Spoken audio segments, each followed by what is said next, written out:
Hello, ഇന്നാണെങ്കിൽ കുറച്ച് ക്ലീനിങ്ങിൻ്റെയൊക്കെ ഇടയ്ക്കായിരുന്നു. മോള് സ്കൂളിൽ കൊണ്ടുവന്നതിൻ്റെ മുറ്റത്ത് കുറേ പുല്ലൊക്കെ നിൽപ്പുണ്ടായിരുന്നു. അപ്പോൾ അതെല്ലാം പിഴുത് കളയാൻ വെച്ചു. അപ്പോൾ അങ്ങനെ ഒരു തുളസി ഉണ്ടായിരുന്നു, ഉണങ്ങി നാശമായി. അതാണെങ്കിൽ മൊത്തം അതിൻ്റെ ഇലകൾ ഇനി പൊട്ടിക്കിളിച്ച് വരത്തില്ല, വേരൊക്കെ ഒരു മാതിരിയായപ്പോൾ പിന്നെ നമ്മളതൊക്കെ അങ്ങ് പിഴുത് കളഞ്ഞു. അങ്ങനെ പിന്നെ കുറേ പുല്ലും അങ്ങനെയൊക്കെ പിഴുത് മൊത്തം കളഞ്ഞു. പിന്നെ കുറേ ചെടികളൊക്കെ നിൽപ്പുണ്ടായിരുന്നു. 10 മണിക്കകത്താണെങ്കിൽ ഓടിനകത്ത് നട്ട് നല്ല രീതിയിലൊക്കെ കിളിച്ച് വന്നു. പക്ഷേ അതിൻ്റെ അകത്തുള്ള വളമൊക്കെ കുറഞ്ഞു കഴിഞ്ഞപ്പോഴത്തേക്ക് ആ ചെടിയൊക്കെ ഒരു മാതിരിയായി. പിന്നെ അതിൻ്റെ താഴോട്ട് വീണ് കിടന്നെല്ലാം പിച്ചി കളഞ്ഞു. അതാണെങ്കിൽ കുറേ ചെടികളൊക്കെ നമ്മൾ നട്ടൊക്കെ വെച്ചിട്ടുണ്ടായിരുന്നു. എന്തായാലും തിരിച്ച് വരും നല്ല രീതിയിലൊന്ന് വിശ്വസിക്കുന്നു. ചിലപ്പോൾ താഴെ വെച്ച് അങ്ങനെ സക്സസ് ആയിട്ട് കിളിക്കത്തില്ല. ചെടി വെക്കുമ്പോഴാണ് 10 മണി കുറച്ചുകൂടെ നല്ലോണം വലിയ പൂവൊക്കെ വിരിയുന്നത്. അല്ല വസ്തുവാണോ? എനിക്കിത് പാർവതിയുടെ വീട്ടിൽ. അങ്ങനെ പിന്നെ കുറച്ച് നമ്മുടെ ചട്ടികളിലൊക്കെ ആണെങ്കിൽ കുറേ പായലൊക്കെ ഇരിപ്പുണ്ടായിരുന്നു. അപ്പോൾ ഒരു ചട്ടി തന്നെ കുറേ ചെടികൾ ഇരിപ്പുണ്ട്. ഈ ചെടിച്ചട്ടി എല്ലാത്തും മേടിച്ച് ചട്ടികളിൽ നിന്നൊക്കെ മാറ്റിയൊക്കെ വെക്കണം.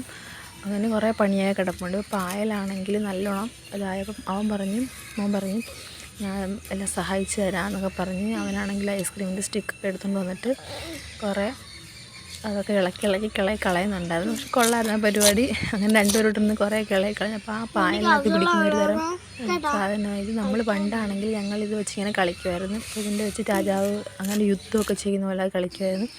അതൊക്കെ ഒരു രസമായിരുന്നു അല്ലേ അന്നത്തെ കാലമൊക്കെ. അപ്പോൾ ഇത് എവിടെ ഈ പായലുള്ള അവിടെ കുറേ നേരം അങ്ങ് നിൽക്കും. എന്തെങ്കിലും അത്യാവശ്യത്തിന് പോയാണെങ്കിൽ അവിടെ കളിച്ച് അങ്ങ് നിൽക്കും.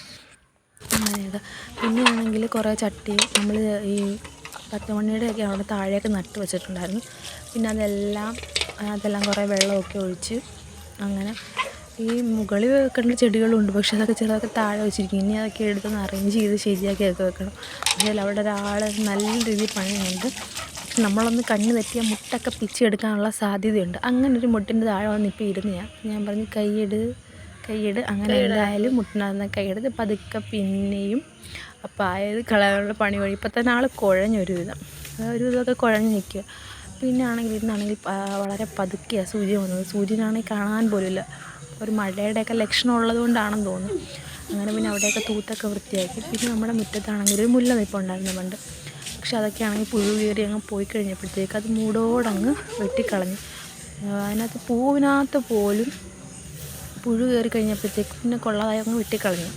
പക്ഷേ ഇപ്പോൾ നമുക്ക് ആ മുല്ല താഴെ വേരുന്ന തന്നെ പൊട്ടിക്കിളിച്ച് ഒരു ഇതൊക്കെ ആയി വരുന്നുണ്ട്. സക്സസ് ആയി വരുമോ എന്നറിയത്തില്ല.